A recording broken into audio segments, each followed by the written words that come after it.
സിമ്പിളായിട്ടുള്ള ചിക്കൻ ബിരിയാണി ഉണ്ടാക്കിയാലോ? അത് റൈസ് കുക്കറിൽ. ചിക്കൻ പൊരിക്കാൻ മസാല പൊരിച്ച് വെച്ച ചിക്കനൊക്കെ എടുത്ത് ചട്ടിയിലേക്ക് ഇടുന്നുണ്ട്. ഇത് ഏട്ടൻ്റെ കസിൻ ബ്രദറും വൈഫും വന്നിട്ട് ഞങ്ങളൊരു പെട്ടെന്നൊരു ബിരിയാണി ഉണ്ടാക്കുകയാണ്. ഇതാ റൈസ് കുക്കറിൽ വെക്കുന്നത്. റൈസ് കുക്കറിനകത്ത് വെള്ളം വെച്ചിട്ടുണ്ട്. അതിലേക്ക് പട്ട, ഗ്രാമ്പൂ, ഏലക്കായ്, പെരുംജീരകം, നെയ്യ്, മല്ലിച്ചപ്പ്, പുതിന അതെല്ലാം ഇട്ടൊന്ന് തിളപ്പിച്ചെടുക്കുകയാണ് ചെയ്യുന്നത്. തന്നെ വേറൊരു പാൻ വെച്ച് അതിലേക്ക് നെയ്യ് ഒഴിച്ച് അണ്ടിപ്പരിപ്പ്, മുന്തിരിയും, ഉള്ളി എല്ലാം തൂമ്പിച്ചെടുക്കുന്നുണ്ട്. നമ്മുടെ കസിൻ ബ്രദർ ചിക്കനൊക്കെ പൊരിക്കുന്നുണ്ട്.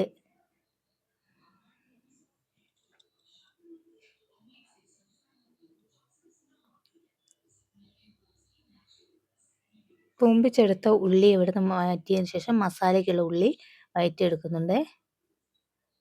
ഉപ്പിട്ട് അടച്ചു വെക്കുക ചെയ്യുന്ന വേഗം വഴണ്ട് കിട്ടേണ്ടിയിട്ട്.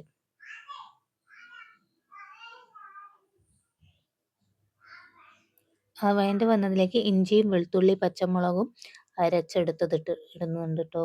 അത് വഴണ്ട് വന്നതിന് ശേഷമാണ് തക്കാളി ഇട്ട് വഴറ്റിയെടുക്കുന്നത്. അപ്പോൾ നമ്മൾ റൈസിന് വെച്ച വെള്ളം തിളച്ചിട്ടുണ്ട്. അതിലേക്ക് അരി ഇടുകയാണ്. അരി ഇട്ട് ഒരു 2 തിള തിളച്ചിട്ട് ഞാൻ റൈസ് കുക്കറിലേക്ക് ഇറക്കി വെക്കുകയാണ് ചെയ്യുന്നത് കേട്ടോ. റൈസ് കുക്കറിലേക്ക് ഇറക്കി വെക്കുന്നത് വീഡിയോ എടുക്കാൻ വിട്ട്. അതിലേക്ക് ചെറിയ നാരങ്ങേൻ്റെ നീര് ഒഴിച്ചിട്ടുണ്ട്. നമ്മുടെ മസാല സെറ്റ് ആയിട്ടുണ്ട്. അതിലേക്ക് മസാലപ്പൊടിയൊക്കെ ഇടുകയാണ്. അതിനുള്ളിൽ കൂടി പൊരിച്ച് വെച്ച ചിക്കൻ കണ്ടേരം മോന്ന് കഷ്ണം എടുക്കുന്നുണ്ട്. മഞ്ഞപ്പൊടിയും മല്ലിപ്പൊടിയും മുളക് പൊടി എല്ലാം ഇട്ട് വഴറ്റി എടുക്കുകയാണ്. കുരുമുളക് പൊടിയും.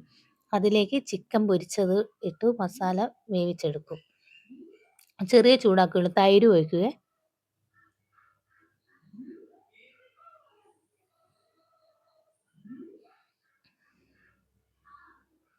തൈര് ഒഴിച്ച് കഴിഞ്ഞാൽ ചെറുതായിട്ടാണ് ഒന്ന് ചൂടാക്കിയെടുക്കുക. ചെറിയ രീതിയിൽ ഞങ്ങളൊന്ന് ദമ്മിട്ടെടുക്കുന്നുണ്ട് കേട്ടോ. ചോറ് ചിക്കൻ മസാലയിൽ വെച്ച് ചോറൊക്കെ ഇട്ട് ദമ്മിട്ടെടുക്കുകയാണ്.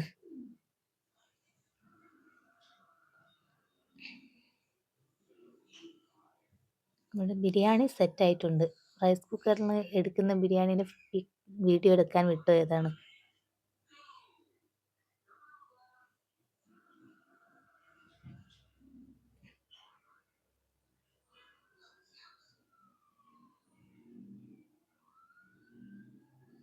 മസാലയും ചോറൊക്കെ അടിപൊളിയാണ് കേട്ടോ. ഇങ്ങനെ ഞങ്ങളെല്ലാവരും ഭക്ഷണം കഴിക്കാനിരുന്നു.